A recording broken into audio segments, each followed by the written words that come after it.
మాటలను మీకు గుర్తు చేశాను.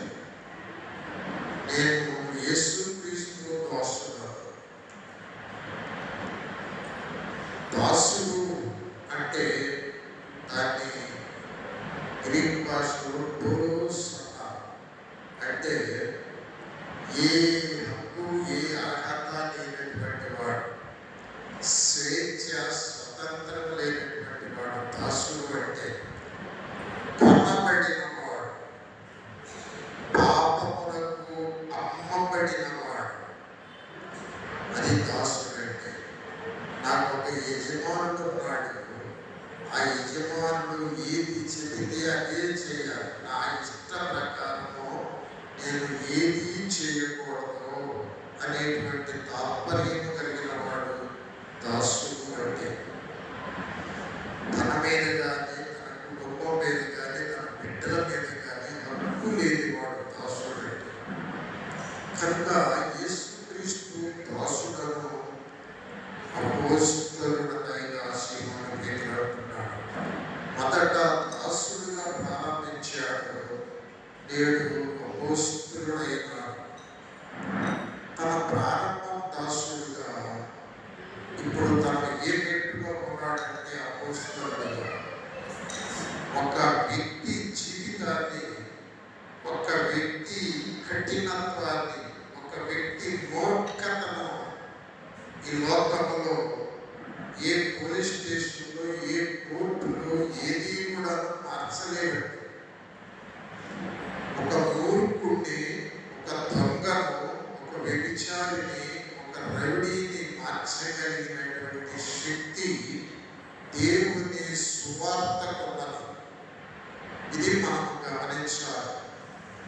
దేవుని సువార్త నా జీవితంలో, నీ జీవితంలో పనిచేయటం ప్రారంభిస్తే ఆ సువార్త ఏమి చేయగలదంటే మన జీవితంలో మన బ్రతుకులను మార్చగలదు, మన అలవాట్లను మార్చగలదు.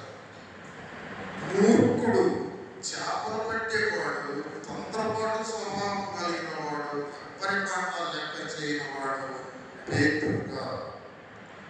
తుడుకు పేతురు అంటారు. ఊరకనే ఉండిపోయి యేసయ్యను నేను ఆయన ఎవరో ఎరగనని ముమ్మారబద్ధమాడిన పేతురు.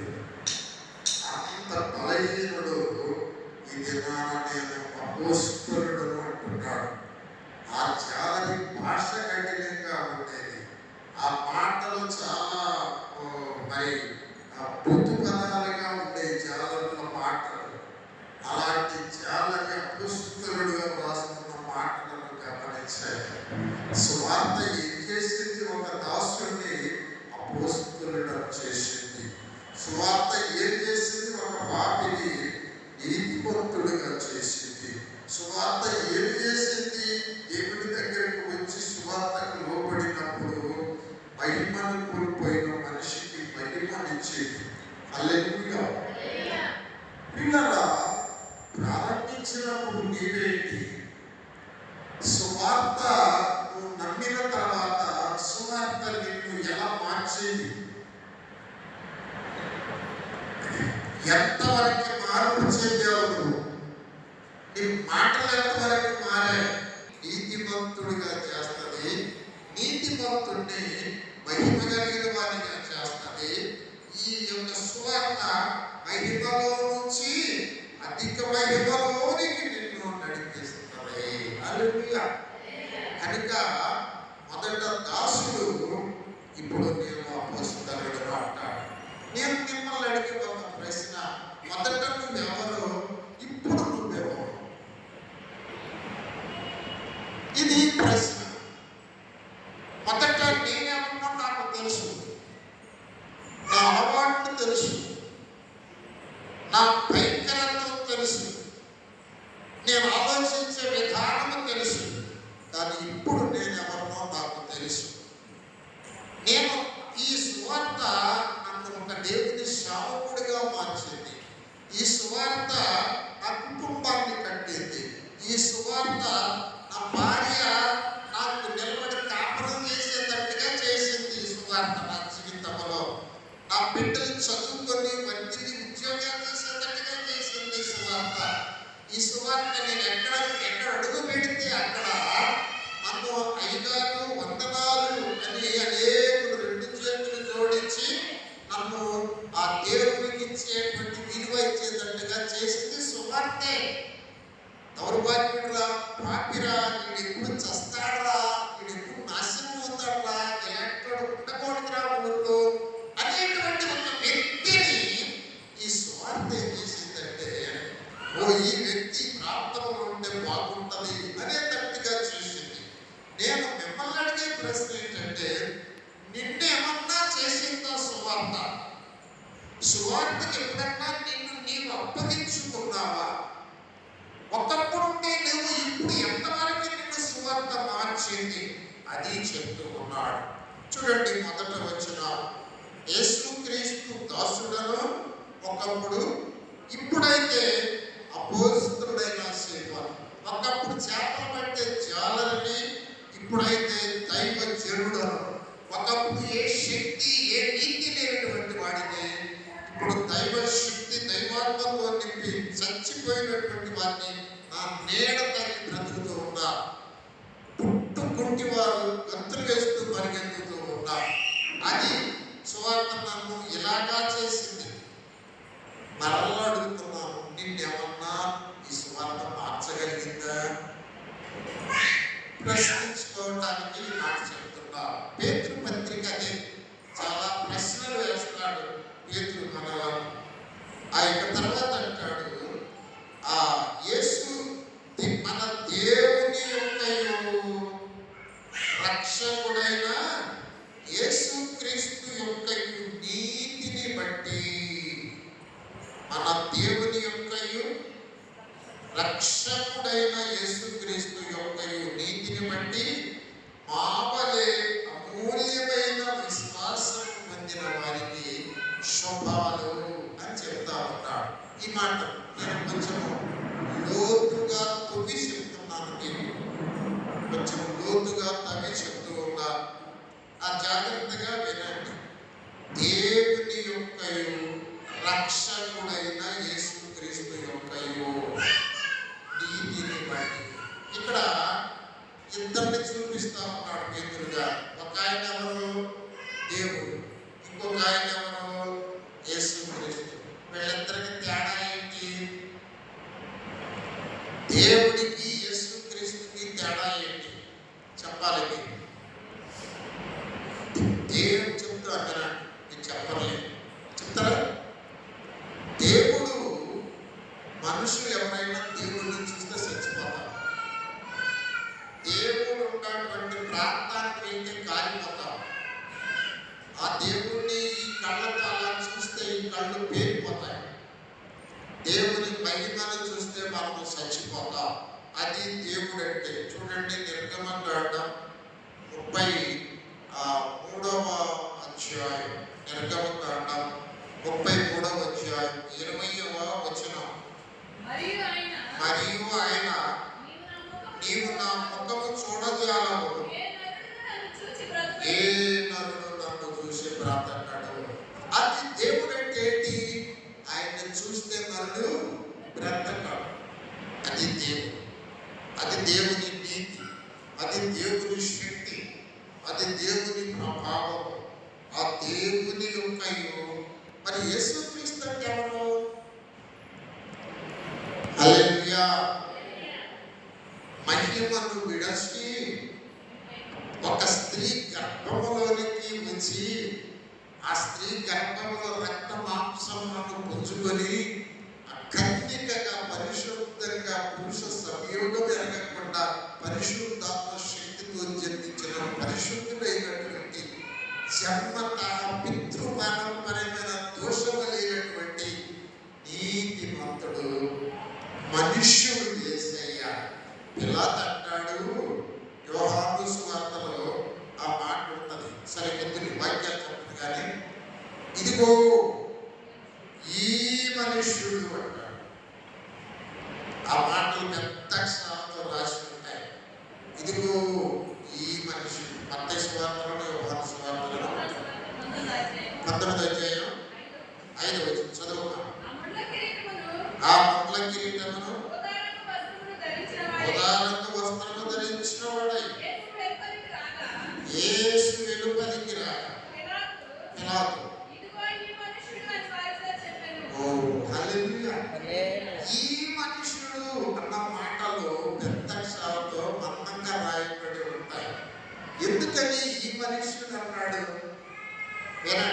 జాగ్రత్తగా వినండి. మనుష్యుడు దేవుని జీవాత్మ కలిగిన మనుషుడంటే ఇదిగో ఈయన. మనుష్యుడంటే ఇట్లా ఉంటాడు. ఈయన మనుషుడంటే ఇంకా ఎవరు మనుషులు కాదు. ఆత్మ లేని మనుషులు, తప్పులు చేసే మనుషులు, ఎదుటి వారిని గాయపరిచే మనుషులు, బ్రతుకులు మార్చుకోలే మనుషులు, స్వార్థపరులు, జంతు స్వభావం కలిగినటువంటి వారు. కానీ మనిషి అంటే ఇదిగో ఈయన అని అక్కడ మనుష్యుడు. ఈ మనుష్యుడు అంటాడు. ఇదిగో మీ రాజు అని కూడా అంటాడు. సరే, ఇక్కడ ఎందుకని చెప్పేది ఏంటంటే దేవుని యొక్కయు మన రక్షకుడైన యేసుక్రీస్తు యొక్కయు. ఈ మనుష్యుడు రక్షకుడు ఎట్టయ్యాడంటే జాగ్రత్తగా వినండి. ఒక పాపి తన ఆత్మను కోల్పోతాడు, తన మహిమను కోల్పోతాడు, తన మంచితనాన్ని కోల్పోతాడు. బిడ్డ పుట్టినప్పుడు ఆ బిడ్డను చూస్తే ఎంత నిష్కల్మషంగా దేవుడి రూపంలో ఉంటారు. ఎదిగే కొద్ది ఆ రూపం పోతుంది. ఆ చూపుల్లో తేడా, మాటల్లో తేడా. ఇంకొంచెం పెద్ద అయ్యేసరికి ద్వేషము, అసూయ, క్రోధము, క్రౌర్యము, ఇలాంటి స్వార్థాలు ఇలాంటివన్నీ వచ్చేస్తూ ఉంటాయి. కనుక ఈ పసిబిడ్డలే దేవుని రూపం. ఎలాంటి వారిదే ఆ దేవుని రాజ్యం. కనుక ఒక దేవుని రూపంలో నిష్కల్మషుడుగా పుట్టిన బిడ్డ ఈ పాప భూయిష్టమైన పాపిష్టి లోకములో ఎదిగే కొద్ది శాపగ్రస్తుడు అవుతాడు, పాపి అవుతాడు, దరిద్రుడు అవుతాడు, దౌర్భాగ్యం అలవాట్లు నేర్చుకుంటాడు. అలాంటి మనుష్యుడిని పాపము నుంచి, శాపము నుంచి, దరిద్రత నుంచి, దురలవాట్ల నుంచి తప్పించి మళ్ళా దేవుని రూపంలోనికి దించే ప్రభువే యేసుక్రీస్తు వారు. హల్లెలూయా. సువార్త ఏం చేస్తుందంటే 2 కొరింథీ 4:4 ఉంటుంది. నేను ఒకటే చెప్పలేదు, అటు ఇటు వెళుతూ చెబుతున్నాను. ప్రతి మాటను మీకు వివరిస్తూ చెబుతున్నాను. సహాయం చేయమా. 2 కొరింథీ ఈ మాట వినండి, ప్రతి మాట జాగ్రత్తగా వినండి. దేవుని స్వరూపము మనకి కనిపింపజేసేది ఎవరు? మళ్ళీ చదువు ఆ మాట.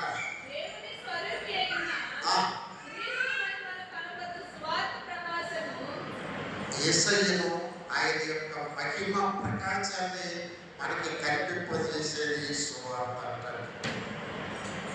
ఈ సువార్త యేసయ్యను చూపిస్తుంది, ఆయన మహిమను చూపిస్తుంది, ఆయన ప్రకాశాన్ని చూపిస్తుంది, ఆయన ప్రేమను చూపిస్తుంది. కనుక పాపి మారతాడు, దొంగ మారతాడు, వ్యభిచారి మారతాడు, అనేకులకు హానికరుడుగా పట్టుకున్నటువంటి ప్రతి ఒక్కరిని మార్చేది సువార్త. తర్వాత చదవమ్మా.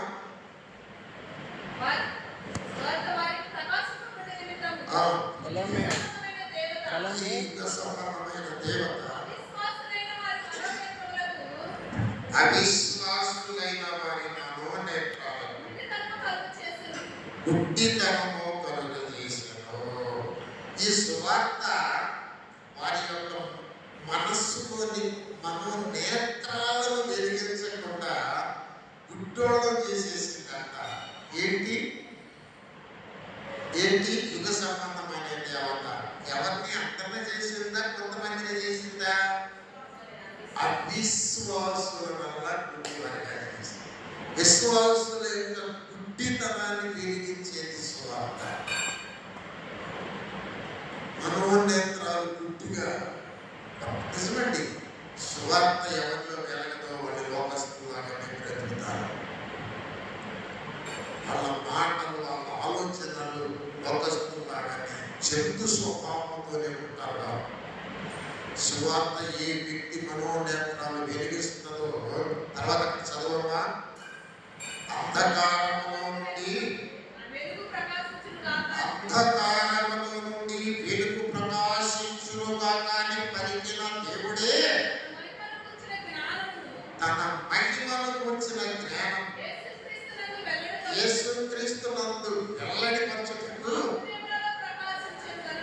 చిన్న హృదయంలో వెలిగిందట. హల్లెలూయా. లోకమంతా కట్టిక చీకటి గడాంధకారము కమ్ముకొని ఉన్న ఆ దినాలలో దేవదేవుడు వెలుగు కలుగునుగాక అని పక్కగానే వెలుగు వచ్చేసింది. ఆ దేవుడే యేసుక్రీస్తు ద్వారా, సువార్త ద్వారా ఈ మనోనేత్రాలను వెలుగు కలుగునుగా అంటే ఆ సువార్త ఏ హృదయములోనికి వెళ్ళిందో ఆ హృదయంలో ఆత్మదీపం వెలిగిందంట. హల్లెలూయా.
సువార్త ఏ హృదయంలోనికి వెళ్ళిందో ఆ హృదయంలో చీకటి అంట వెలుగుగా మారిందంట. అమ్మ ఎలా మారింది సౌదామణి? వెలుగు ఎప్పుడు మారుంది? దీపం వెలిగినప్పుడు వెలుగు వస్తుంది. హల్లెలూయా. చీకటి ఎప్పుడు వస్తుంది? దీపము. అది ఇక్కడ మానవునికి దీపం ఏంటి?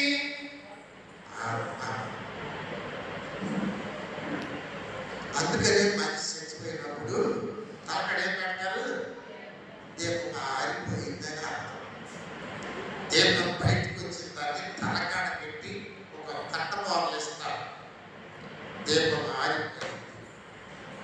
చాలా మంది మనోళ్ళు కూడా తిడతారు కదా, నేను చెప్తున్నా నీ దీపం ఎప్పుడు ఆరిపోయింది తింటారా? నేను తిట్టలేదా? మాకు వెళ్ళి తినాలి చేయాలి. నీ చుట్టూ చెయ్యడు మొక్కల మొల, నీ కుదురు గోల, ఇలాగా తిడతా ఉంటారు. ఓకే, ఇక్కడ దీపం ఆరిపోయిందంట. ఎవరి దీపాలు ఆరిపోయినాయి? అపరాధముల చేతను, పాపముల చేతను. ఎవరు అపరాధములు పాపములు చేస్తూ సువార్తకు లోబడరు వారి దీపాలు ఆరిపోయినాయి. దీపాలు ఎలా ఎలుగుతాయి? ఎఫెసీ పత్రిక 2వ అధ్యాయం 1-2 వచనాల్లో చూడండి. అపరాధముల చేతను, పాపముల చేతను ఏమైపోయినట్ట? చచ్చిన వారై ఉండగా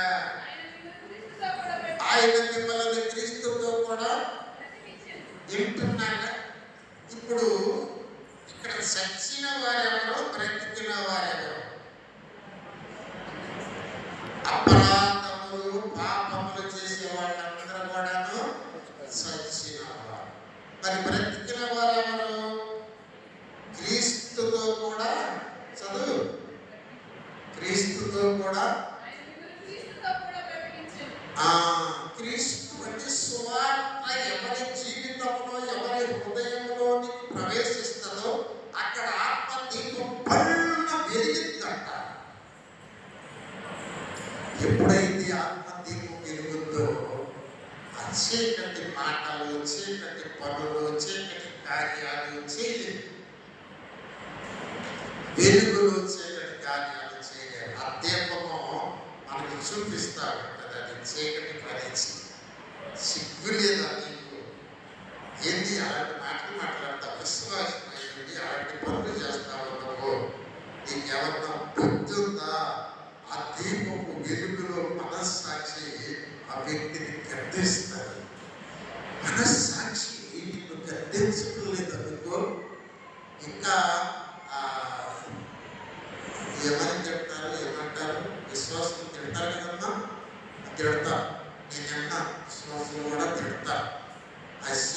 ఉన్నారు, మోసే ఉన్నారు, ఇంకా ఇది చాలా వాళ్ళ దీపాలు ఏమైపోయింది. మరీ అంత గట్టిగా చెప్తే ఎట్లా ఆరిపోతేనే మరి అలాంటి మాటలు వస్తాయి. సువార్త పెరిగితే అలాంటి మాటలు రావు. అంధకారంలో నుండి వెలుగు ప్రకాశించునుగా పలికిన దేవుడే మన చదువు మాట. అంధకారంలో నుండి వెలుగు ప్రకాశించునుగా అని పలికిన దేవుడే తన మహిమను కూర్చిన జ్ఞానం యేసుక్రీస్తునందు వెల్లడి పరచుటకు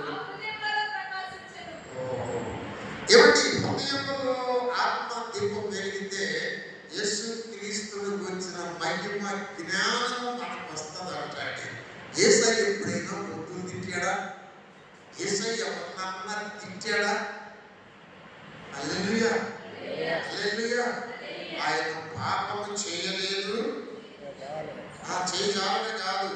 1 పేతురు పత్రిక 2వ అధ్యాయము 23వ వచనం చదువు. ఆయన దూషించబడి బదులు దూషించలేదు, శ్రమ పెట్టబడి బెదిరింపక న్యాయముగా తీర్పు తీర్చు దేవునికే తను తాను అప్పగించుకోలేదు. నిన్నెవరైనా బెదిరిస్తున్నారా? నిన్నెవరైనా తిడుతున్నారా? నీకెవరైనా అన్యాయం చేశారా? ఏం చేయాలో విశ్వాసి అప్పగించుకోవాలి. అప్పగించుకోవడం నేర్చుకోవాలి. హల్లెలూయా. ఎంత చక్కగా 21వ వచనంలో ఉంటుంది. 20లో కూడా తప్పు చేసి దెబ్బలు తిరిగినప్పుడు మీరు సహించిన తప్పు చేశారు, తప్పులు తిన్నారు, నీకేమన్నా గొప్ప అని నేను చేసి దెబ్బలు తినేటప్పుడు, నేను చేసి ఎంతగా అనుభవించినప్పుడు మీరు సహించిన అది అలాగే ఉంటే దేవుడికి చాలా సంతోషంగా ఉంటుందా? ఎందుకంటే మనం క్రైస్తవులుగా మార్పించుకున్నది తప్పులు చేసి తిట్లు తింటానికి కాదు. తన్నించుకొని వచ్చాడు, తిట్టించుకొని వచ్చాడు, కొట్టించుకొని వచ్చాడు. ఇట్లా అందించుకోకూడదు. ఏమి తిట్టకుండానే తిట్టించుకొని వచ్చాడు, ఏమి అనకుండానే తన్నించుకొని వచ్చాడు. ఎందుకు మీరు పిలువబడితే క్రీస్తు కూడా మీ కొరకు బాధపడి అడుగు జాడలకు నడుచుకున్నాడు. ఇది మాదిరి, ఒక క్రైస్తవ మాదిరిని. నువ్వు క్రైస్తవం పెట్టావా? వెలిగించబడ్డావా? నీ ఆత్మదీపం వెలిగిందా? సువార్త నీ జీవితంలో పనిచేస్తుందా? ఇది మాదిరి. హల్లెలూయా. తిట్టిన వాళ్ళని తిడతాం కాదు, పెట్టిన వాళ్ళని పడతాం కాదు. ఇది ధర్మశాస్త్రం, ఇది వేరే మతాల వారి శాస్త్రాలు. అది క్రైస్తవం కాదు. అట్లా కాదండి. ఒకప్పుడు పేతురు గారు సైన్యాధిపతి చెవు ఒక్క దెబ్బకి నరికాడు. నరకాన్ని వేసాడు కానీ చెవు ఒక్కటే తెగిపోయేది.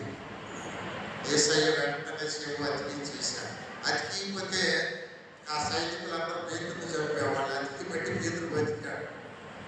పేతురు నీ కత్తి వరలో పెట్టు. కత్తి పట్టుకున్నావాడు చెప్పండిరా. నువ్వు ఏది పట్టుకుంటే దాంట్లో హతమ నాశనమై, నువ్వు వెలిగింపబడితే అప్పగించుకున్నావు.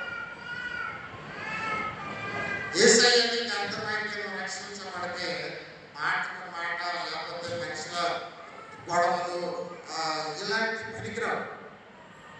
కావుగా నవ్వుతూ దేవానికి అప్పగించుకున్నాడు ఆయన. ఓకే, నేను వచ్చేస్తాను. చూడండి, మళ్ళా 2వ పేతురు పత్రిక 1వ వచనం చదవండి. యేసుక్రీస్తు దాసుడును అపోస్తలుడైన సీమోను పేతురు మన దేవుని యొక్క రక్షకుడైన యేసుక్రీస్తు యొక్క అంతా కూడాను దేవుడు యేసుక్రీస్తు. దేవుడు ఎవరు? మనుషులు చూస్తే చచ్చిపోతారు దేవుడు. అందుకనే యోగు గారు అంటాడు, నేను దేవుడితో వ్యాజ్యం ఆడలేదు, నేనేం తప్పు చేసినా దేవుడు నేను అడగలేదు, మాకు ఒక మధ్యవర్తి ఉంటే బాగుండు, దేవుడి మీద ఒక చెయ్యి నా మీద ఒక చెయ్యి వేసి మాకు చెప్పగలిగిన మధ్యవర్తి ఒకడుంటే బాగుందని ఏడ్చాడు మా యోగు గారు. కానీ ఇప్పుడు మనకు మధ్యవర్తి ఒక ఆయన ఉంటాడు, ఎవరైనా యేసుక్రీస్తు ప్రభువు. దేవుడు ఒక్కడే, దేవునికి ఆ నరులకు మధ్యవర్తి ఒక్కడే, ఆయనే ప్రభు అయిన యేసుక్రీస్తు. ఎప్పుడైనా మధ్యవర్తికి వెళ్ళి చెప్పేవారు ఏదైనా, హల్లెలూయా, అయ్యా నాకు ఇలా కష్టం కలిగిందయ్యా, నేను ఇలా బాధపడుతున్నానయ్యా, నా కుటుంబంలో ఇలా జరుగుతుందయ్యా, ఎప్పుడైనా చెప్పావా? ఎప్పుడైనా దగ్గర ఏడ్చావా? ఏందయ్యా నాకు జవాబు చెప్పవు అని అడిగేవా? ఆయన ఎప్పుడైనా నీతో మాట్లాడాడా? ఆయనతో మాట్లాడటం అలవాటు చేసుకో. మనుషులతో మాట్లాడితే న్యాయం జరగదు, ఆయనతో మాట్లాడటం నేర్చుకుంటే న్యాయం జరుగుతుంది నీకు. ఆమేనండి. యేసయ్య ఉన్నాడండి, ఆయన నమ్మిన పెళ్లికి ఆయన మాట్లాడు, ఎక్కడికి అవసరం లేదు, ఇంట్లో కోసం తలుపేసుకొని కళ్ళు మూసుకొని యేసయ్య జ్ఞాపకం ఆయన వచ్చి నీ ముందు నిలబడతాడు. అహో మహాగణులను, మహోన్నతులను, మహాన్నత స్థలంలో నివసించువాడను అయినను తిరిగి నలిగిన వారి మధ్య నేను నివసించువాడను అంటాడు. యెషయా గ్రంథంలో ఉంటుంది, చదవద్దు. కానీ ఏమండి, నీ హృదయం విరిగి నలిగితే ఆయన తిరిగి నీ దగ్గరికి వస్తాడు. హల్లెలూయా. మరంట అల్ప విశ్వాసంతో ప్రార్థన చేస్తే ఆ ప్రార్థన అంట దేవుడి దగ్గరికి నడుస్తా ఉంటుందంట. వెళ్తే వెళ్ళొచ్చు, లేకపోతే మధ్యలో సామాన్యుడు ఆపేసేయచ్చు ప్రార్థన. కానీ గొప్ప విశ్వాసంతో, అమూల్యమైన విశ్వాసంతో, విరిగి నలిగిన హృదయంతో ప్రార్థన చేస్తే ఆ ప్రార్థన దేవుడిని నీ దగ్గర నడిపిస్తుందంట. హల్లెలూయా. ఈ ప్రార్థన దేవుని దగ్గర నడిపిస్తున్నా. యాకోబు దగ్గర యాకోబు అన్ని దాటేసి తిరిగి నలిగిన హృదయంతో నేను కాసేపు చచ్చిపోతున్నాను అయ్యో అని దేవుడిని పిలుస్తాడు. దేవుడు వచ్చి పోరాటం చేస్తాడు. హల్లెలూయా. ఎప్పుడైనా ఎక్స్పీరియన్స్ మీకు ఉందట? పాశములు నన్ను చుట్టుకొనగా, మరణపు పురులు నన్ను పైకట్టగా, మరణ పాశములు నన్ను చుట్టుకొనగా, మరణపు పురులు నన్ను పైకట్టగా, శ్రమలో నేను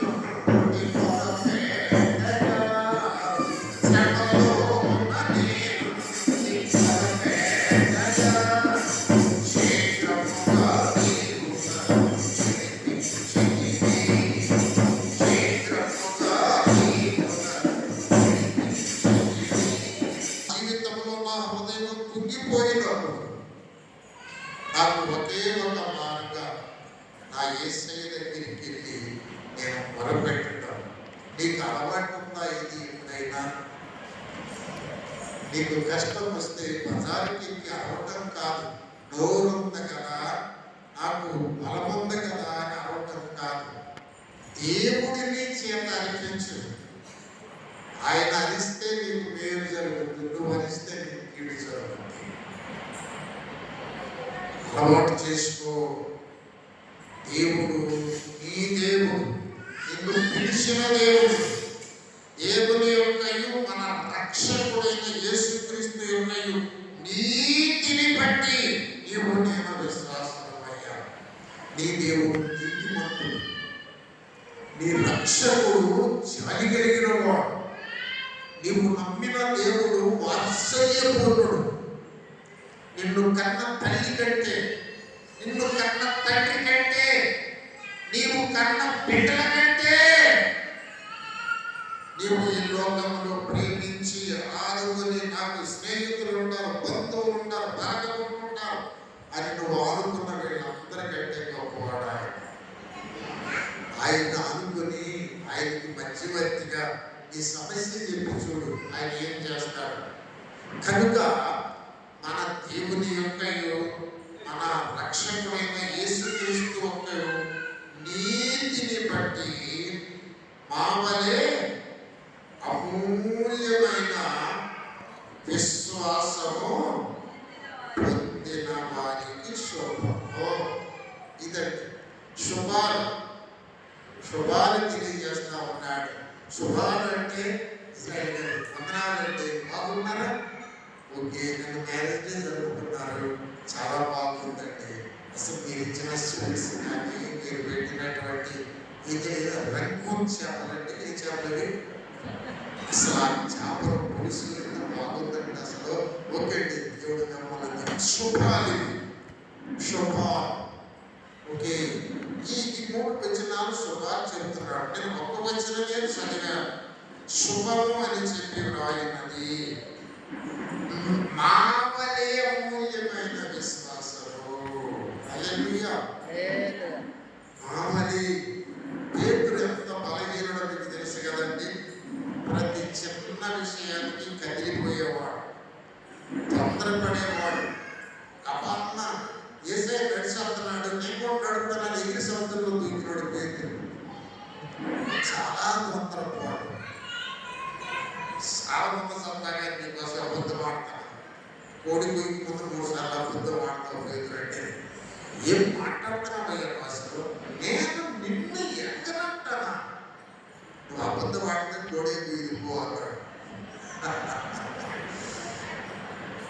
ఎంత బలహీనులు మనం. కానీ ఒకటి, ఈ విశ్వాసము నేను బలవంతుడిగా చేస్తాను, బలవంతురాలుగా చేస్తాను. అది అమూల్యమైన విశ్వాసం అంటే. అమూల్యమైన విశ్వాసం నేను మీతో చెప్పాను.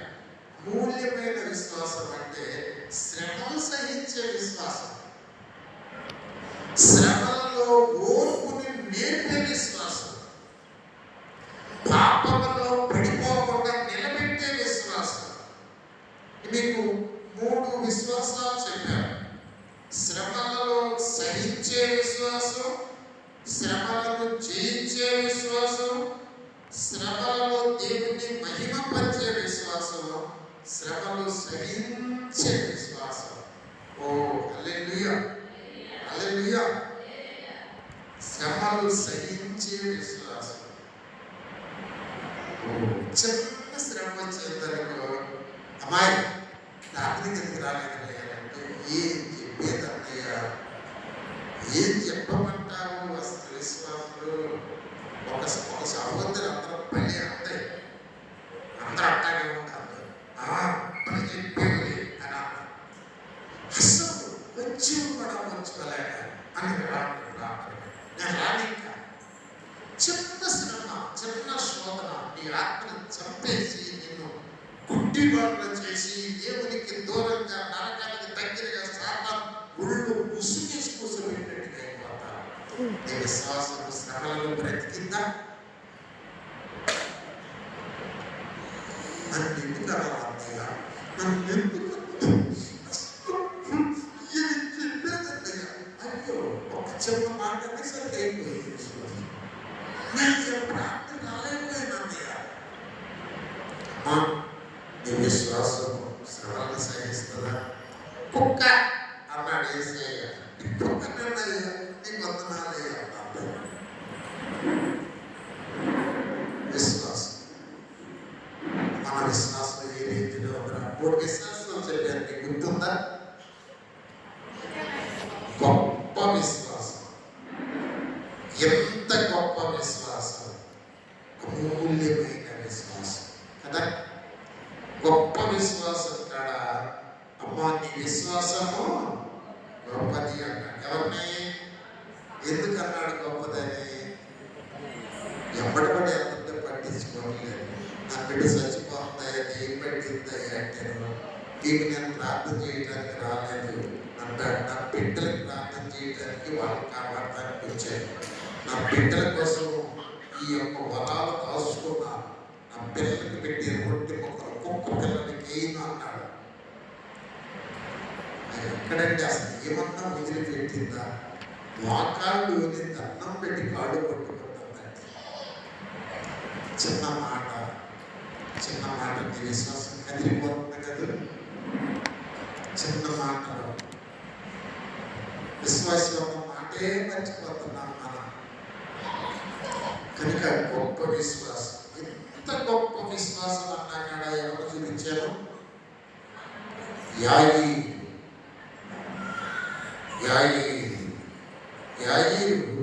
మత్తయి సువార్త 10వ వచనం చూడు. మత్తయి సువార్త 10వ వచనం.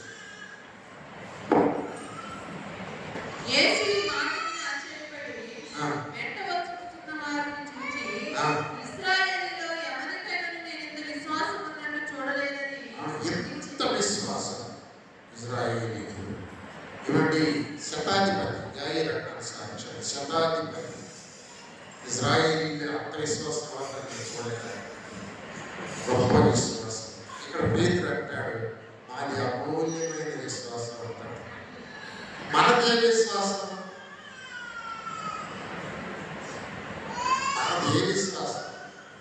గొప్ప విశ్వాసమా? ఎంత గొప్ప విశ్వాసం? అమూల్యమైన విశ్వాసం, నార్మల్ విశ్వాసమా? అసలు ఈ మన విశ్వాసం ఏ రేంజ్లోకి వస్తుంది? సరే, విశ్వాసం 80% విశ్వాసమేమో, 90%, 80% విశ్వాసం, 20% అవిశ్వాసమా? బట్ 50-50 ఒక సగం అవిశ్వాసం, సగం విశ్వాసమా? మనం పరిశీలించుకోవాలి. విశ్వాసం పెరగాలంటే దేవుని నీతిని చూడాలంట. యేసయ్య రక్షకుడని నీకు కనపడాలంట. అప్పుడు నువ్వు నమ్ముతావు. 100% విశ్వాసం అంటే మనం దానియేలులో చూస్తాము, షడ్రక్ మెషకు అబేద్నెగోలో చూస్తాము. అది 100% విశ్వాసం. ఓకే, ఆ యొక్క కొంచెం